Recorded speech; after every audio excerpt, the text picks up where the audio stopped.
Hey, good morning. Good to be back with you, and happy Valentine's Day to you.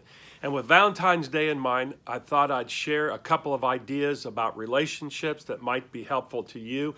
I know it's been beneficial to us in our 44 years of marriage, and again, I thought I'd share these with you. Number one, love looks and love listens. The highest form of love is the focused attention that we can give to our loved ones. And all we have to do is look around in any restaurant at couples that are sitting there. Most of them have their phones out in front of them, watching TVs, anything other than giving our focused attention. And when you think about it, you know we have 43 facial muscles. And I think that God gave us these facial muscles because He wanted us to use them to show people that we're listening, we care, we are focused, we're focused with our loved ones, and we want them to know it. So, just an idea you might consider.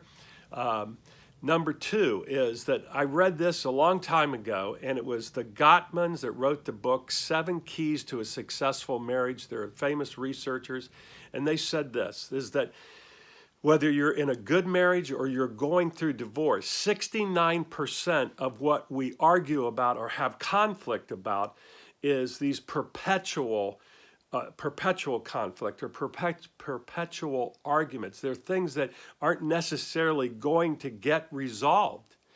And so we argue about them. So what are they? So it's about raising our kids. It's about sex. It's about money. It's about household chores. It's about work-life balance.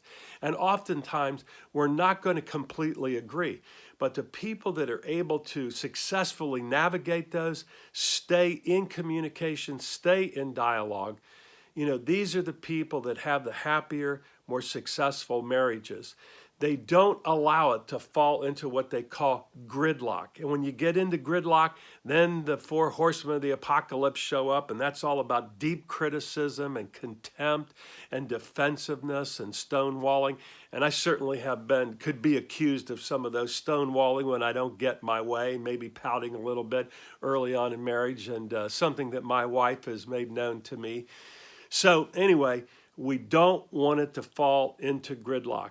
And an example of a way of not allowing that to happen is, I think of this, for over 30 years, we've gone up to a local park with our dogs and we've walked. And I don't know how many times we've gotten out there and we've argued through and talked through some of the problems that we were having. And I think that we were maybe not even conscious of it at the time, that, how powerful this walk would be.